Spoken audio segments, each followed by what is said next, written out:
When you think of big, influential countries, you might think of superpowers like the US or the economic superpower of China. You may even think of potential superpowers like the EU, India, Russia, and Brazil. Focusing on this list might mislead you though, making you suspect that these huge powers hold a monopoly on global influence, but they don't. There are a myriad of medium-sized nations who are exerting more influence than ever as traditional superpowers begin to step away. So let's take a look at those countries and explain how these medium-sized powers have snatched control in the Middle East. Before we do though, let me pay the bills quickly. If you want to support the channel and get a great Christmas gift, then check out our Countries of Shoes pin badges. We have pins featuring our iconic design for every superpower country we mentioned earlier, as well as tons more. Get one free random pin when you buy any two if you use code MEDIUM-SIZED. The link is in the description. Take a look at this map. It's an area of the world we've become increasingly familiar with over recent decades, with the US and its allies often taking firm stands to build and protect democracy in this region. However, things have begun to change. The US is withdrawing from conflicts like Afghanistan, and that's a trend that looks likely to continue. Despite continuing to spend more on defense than all of these superpowers combined, Americans are increasingly wary of military intervention, with recent polling suggesting that 57% of Americans on both sides of the aisle believe US intervention is counterproductive. So if the US is stepping back, then who's taking their place? Well, the other superpowers, most notably Russia and China, are obviously looking for an opportunity to step in. But smaller, medium-sized powers are also becoming surprisingly active. Take a look at what's happened in Ethiopia.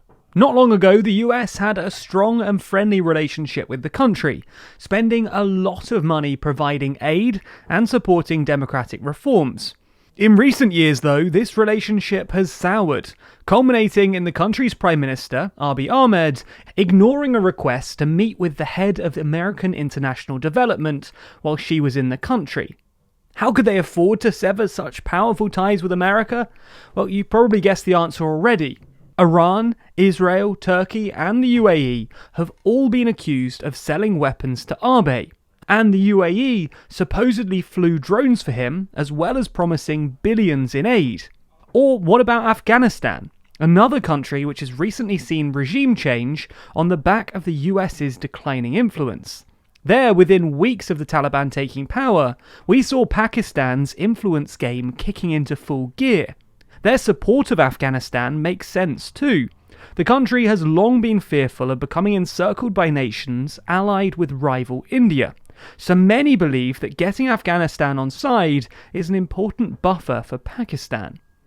Turkey has also made similar moves for similar reasons. Wary of the Kurdish attempts to carve out a Kurdish state on the Syria-Turkey border, President Erdogan sent troops to occupy northern Syria. It's not just Syria either. Under Erdogan, Turkey sent troops to Libya and assisted Azerbaijan in their war against Armenia. The UAE, despite being a relatively tiny nation, is also throwing its weight around. They've sent bombs to Libya, opened bases in both Somaliland and Eritrea, and sent thousands of troops to Yemen. The US withdrawal has also re-energized Iran, who have been fighting a long-running proxy war with Saudi Arabia. Since the 1979 revolution, Shia-majority Iran has been in a sort of cold war against Saudi Arabia, an old-school Sunni Muslim monarchy. Currently, the main theatre of conflict is Yemen, where Iran backs the Houthi rebels, while Saudi Arabia backs the government in exile. But in Lebanon and Syria, Iranian-backed proxies in the form of Hezbollah and pro-Assad militia have taken the upper hand. The point is that as the US retreats from its role as the world's police, mid-sized meddlers like Iran, Turkey, and Pakistan have become more active.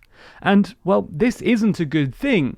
Mid-sized powers are often run by morally questionable autocrats who aren't so worried about the humanitarian cost of their meddling. Take Ethiopia, for example. Abiy Ahmed's government, enabled by arms sales from Iran, Israel, Turkey and the UAE, have committed to nearing ethnic genocide against Ethiopia's Tigrayan population.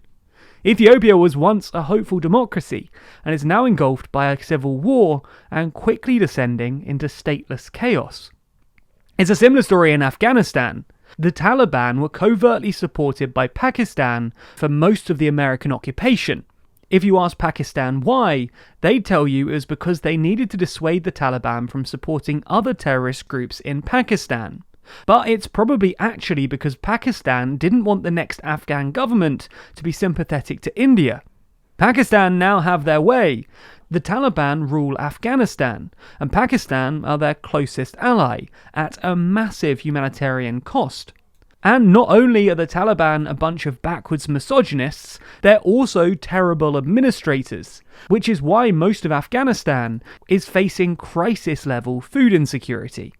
Medium-sized meddlers also mean a more chaotic world scene more generally, not just because of the accompanying multipolarity, but also because mid-sized meddlers tend to use proxies, which they don't have complete control over. Assad, the Houthi rebels, and even Hezbollah have all shown themselves to be willing to act independently of Iran. This is in part because Iran doesn't have the money to fund these proxies outright. It essentially gives them seed money and then expects them to achieve financial sustainability, often by peddling drugs. Obviously, a whole load of financially independent proxies with their own agendas makes Middle Eastern geopolitics a bit more chaotic and dangerous. You get the point. Whatever the pros and cons of US intervention, this new mid-sized meddler multipolarity isn't great either. Nonetheless, it might not last. Many mid-sized meddlers have such active foreign policies to distract from their domestic troubles. Iran, Turkey, and Pakistan, for example, have crumbling economies. But this distraction only works for so long. Iran is currently enduring nationwide protests against water shortages. Erdogan's poll numbers are falling, and his party took a beating at the last elections, and Pakistan is currently struggling to contain protests organised by the far-right TLP party.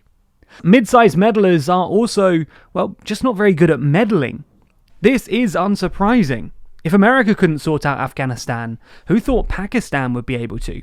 Pakistan is simply too poor to support the Taliban, who themselves have no idea how to run an economy, which is why Afghanistan today is in economic meltdown.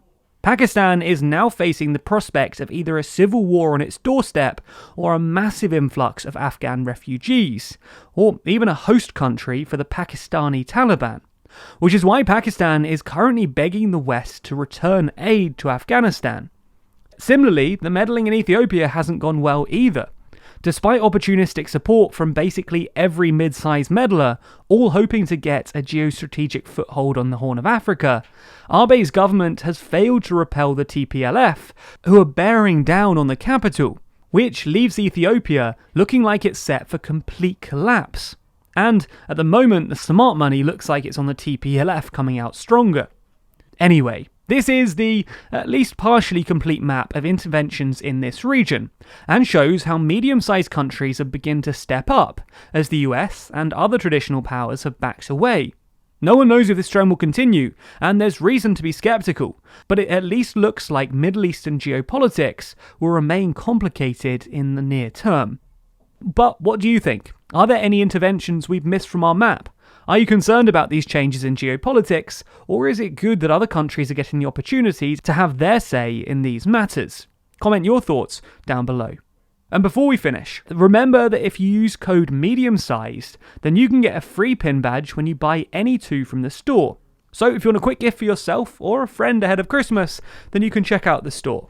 It's linked below, and your support directly helps our journalism. So thank you. Also, be sure to subscribe to the channel and hit the bell icon to be notified every time we release a new video. Special thanks to our Patreon backers who make videos like this one possible. And if you want to see your name at the end of videos, then you too can back us on Patreon. The link to